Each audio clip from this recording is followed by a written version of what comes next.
we've been in this boom cycle now for the past couple of years, and I think last year was a peak. And now we're starting to see a little bit of the downside. Valuations for startups are starting to come down. Venture capitalists are being a little bit more selective than they had been. So I think we're a little bit on the downside again. Yeah, venture capital and startups, it's all very cyclical. But in terms of stock markets, they're cyclical. Every 7 years, you mentioned 7 to 8 years, you have a banking crisis with a correction. But this space is so new. Does anyone actually know what the cycles are at the moment? Well, I think, yeah, there's been several cycles, starting from when venture capital was created, like 40 years ago. Right. So, and I've been through at least 3 of them myself, from Sand Hill Road when I was in New York City and got the call to go out to Red Herring magazine during the dot-com boom. This is 1999, so I went to Silicon Valley.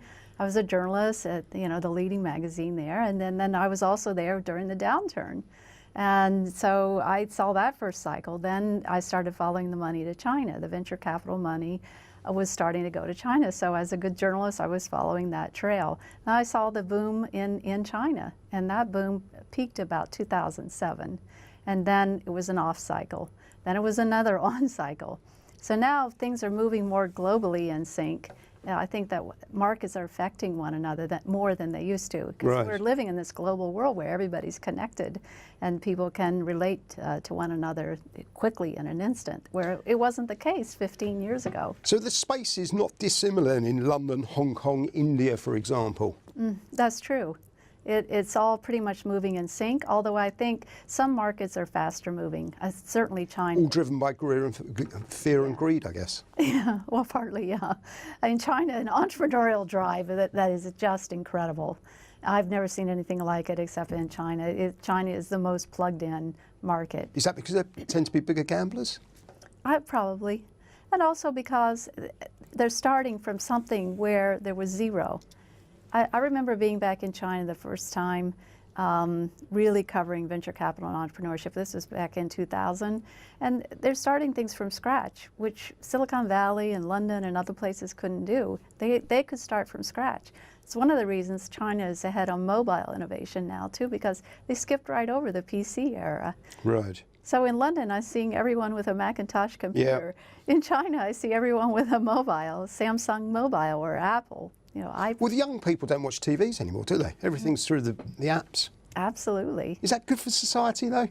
Everybody's just staring at their screens all the time. You get on public transport and nobody's talking to anybody anymore. Everyone's glued to their telephones. Oh, I agree with you. I mean, the social media is where it's at today, where communication happens. But, I also do events. As a media entrepreneur, Silicon Dragon does events. Right. And I find that events, people still like to get together face-to-face, and I find that things really only happen face-to-face. There's only so much you can get things done over social media. As in business deals only get concluded face-to-face. Yeah, exactly. But that would be a good start-up business, wouldn't it? How to do it without actually meeting the people, close these transactions. No, I don't think it will ever work. Right. Video conferencing never really closed that gap. And it says here, in a recent article in Forbes, you wrote, Asia is figuring out Silicon Valley success model. Several indicators now point to a brighter future for emerging companies in Britain. What do you think the startup future would be like if we were to leave the EU? Oh, wow, that is very much in the news, I'm seeing. It's interesting because I think London and Berlin are very competitive in the startup scene. So if So they're a sort of twin sister in this area, yeah, would you say? I would say so. They're the European capitals. Right. So I think if London, if Britain splits off, then it's hard to say. I mean, I think in a way it's better to be connected to the whole global and the whole European tech scene, where you're not isolated. You can be in, a bigger pond. So I think the world's going global, it's going regional. I think that's the future. Well, I spoke to a fund manager yesterday and he wasn't allowed to talk about the Brexit, which I thought was extraordinary because he's managing money. And I read recently a very senior Chinese individual based in Britain who thought that Britain should leave the EU and concentrate on the Far East. So I don't know if that was self-promotion or...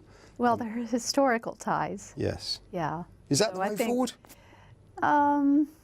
based on historical Yeah. ties? No, I don't think so. I think that's I very really, wise. I really don't think so. I know firmly where I'm going to vote later this year. Right, so Rebecca Fannin, founder and author Silicon Dragon, thank you very much for your time.